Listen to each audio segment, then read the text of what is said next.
Today, the first question coming in is about the phrase thoughts and prayers regarding tragedies.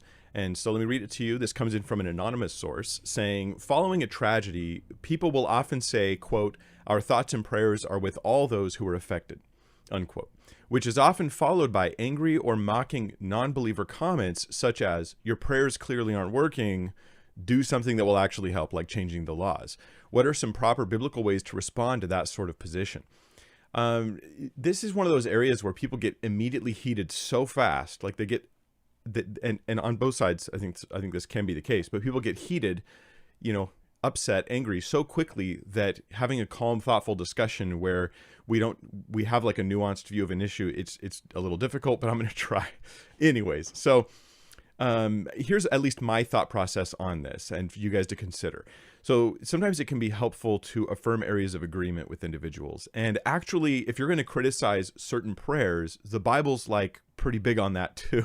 God criticizes prayer, not because it's prayer, which is what this person's doing, but certain kinds of prayer, certain sorts of prayer, certain ways of using prayer. Those things are criticized. So praying for your own pleasures, not for ultimately God's will, that's criticized, for instance. But prayer is never criticized in and of itself. So here's some areas we can have agreement on. Thoughts and prayers can sometimes be used to remove my responsibility for behaving well, for acting, for taking action to do something. So there's someone who's like, I'm out of shape, I'm not physically well, and they refuse to exercise. But they're like, I keep praying and praying for God to help me, but they refuse to do any kind of exercise or eat well.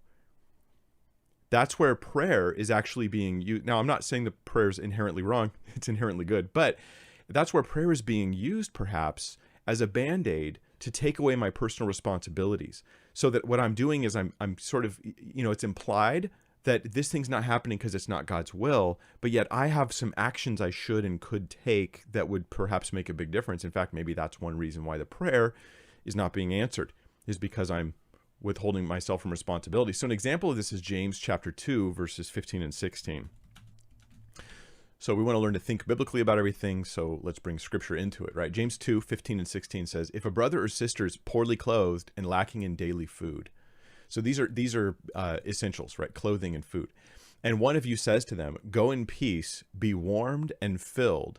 Now that's not a prayer, but this will apply to the issue. Without giving them the things needed for the body, what good is that? So also faith by itself, if it does not have works, is dead. He's talking about quality of faith, people who say they believe, but they're not living it out. Just like those who say, be warmed and filled, but you don't do anything to help the person who you could help right now.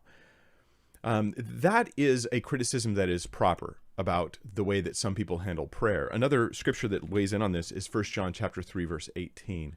And then I'm going to push back. These are areas of agreement. Then I'll give some areas of disagreement with someone who's like, clearly your prayer is not working. Do something helpful instead, because there's some significant issues with that. 1 John 3:18 says, little children, let us not love in word or talk, but in deed and in truth.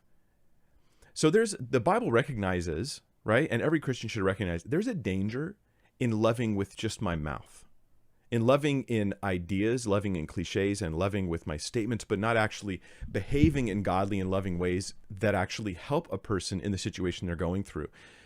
So that's significant. And I don't want to use prayer as a way of, dodging my responsibility. This is a real problem that people can have, and it's a real problem that Christians can fall into.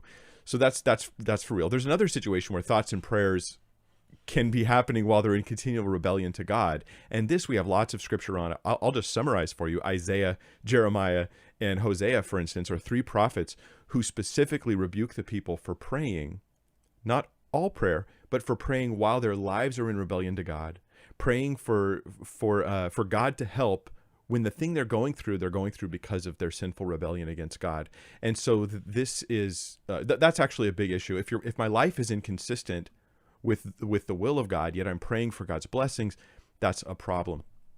So there's areas of agreement there, but there's also areas of disagreement. So the reason why I'd start with areas of agreement is because I'd want the person who says these things, your thoughts and prayers are problem. I want to sort of disarm them a little bit by saying, look, there's some validity to what you're saying, but I can't really agree with it completely because of these things. So, Is somebody actively doing something wrong by thinking and praying? Like, because this is how it comes off sometimes on Twitter, is that it's as though by saying, I'm thinking about your situation and I'm praying for you, that I've actually harmed the person or that situation. That's weird. Like, that's just really strange to think that you're actually causing harm by merely by thinking and praying about somebody. That's the way people wouldn't say that out loud, but that's kind of what's behind the claim sometimes. So I don't typically use the phrase, my thoughts and prayers are with you, because I see that this is like a trigger phrase for people and they won't get what I'm trying to communicate. But I don't really see a problem with the phrase by itself beyond triggering people. The phrase itself, I'm thinking and praying about you. Like, why is that so bad? You know, if my mom texts me, hey, son, I'm thinking about you. Just want you to know. Thinking about you and praying for you. I'm like, how dare you? Like, I would never say that to my mom. I don't get it. But also, here's an interesting thought. There are benefits of thoughts and prayers, even from a secular viewpoint, right? Because movements, and this is consistent, the movements around the world that get a lot of attention get a lot more help.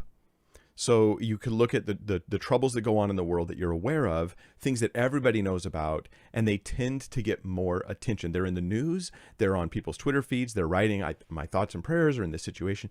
That tends to also be followed up by more monetary awareness. Anybody who's done fundraising for nonprofits knows that awareness is the central issue when it comes to getting funds to be able to supply the needs of that ministry. So if people are all over the place tweeting and commenting and talking, saying, no, I'm thinking and praying about the situation, that even from a secular viewpoint is a benefit for the cause, because awareness is that big of a deal. Right? I mean, just think how much money people pay for commercials to get you to think about issues so that you might end up buying products. So I think that, from a secular viewpoint, thoughts and prayers do result in pragmatic help in the big picture, whether or not the individuals who are saying those things are themselves helping. From a Christian viewpoint, there's also more that's going on here. If you're a Christian and you're thinking and praying over an issue, there's more leverage in your conscience to cause you to do something about the issue as well. So your thoughts and prayers do tend to lead to more actions if you're not becoming a hypocrite in them. And it's also leverage for others to lean on, to say, hey, you've been thinking and praying about this issue, and you have this awareness that before God, you're accountable for your life and your choices, and they need help, and maybe you're in a position to help, so you're more inclined to help. Right? That Christians do tend to do more charity things, and part of it's because of the Christian worldview that they have. The final pushback I'll give on this is that prayers don't work. Your thoughts and prayers clearly are not helping is the statement that's there. This just comes down to, I think, a lot of people's assumptions about life. Whatever happens, if I assume it would have happened anyways, whether or not you were praying, then I'm going to think your prayers don't help. Right? But if I believe in God and I think that God's active in the world, and I'm assuming that He's got sovereign control in this world, then I'm going to believe that my prayers are having an effect.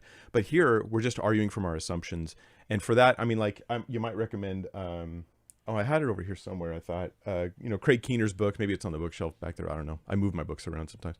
On miracles. I mean, he's did a lot of research to try to demonstrate evidence of God doing miraculous things with sort of like medical history being recorded, things like that. So he has a 2-volume series called Miracles that you might check out. Others have done work on this stuff as well, and I would recommend challenging some of those views that prayer is not doing anything. And besides this, a prayer for God's protection that is answered is a prayer that mostly you're not going to know it was answered because the bad thing just never happened.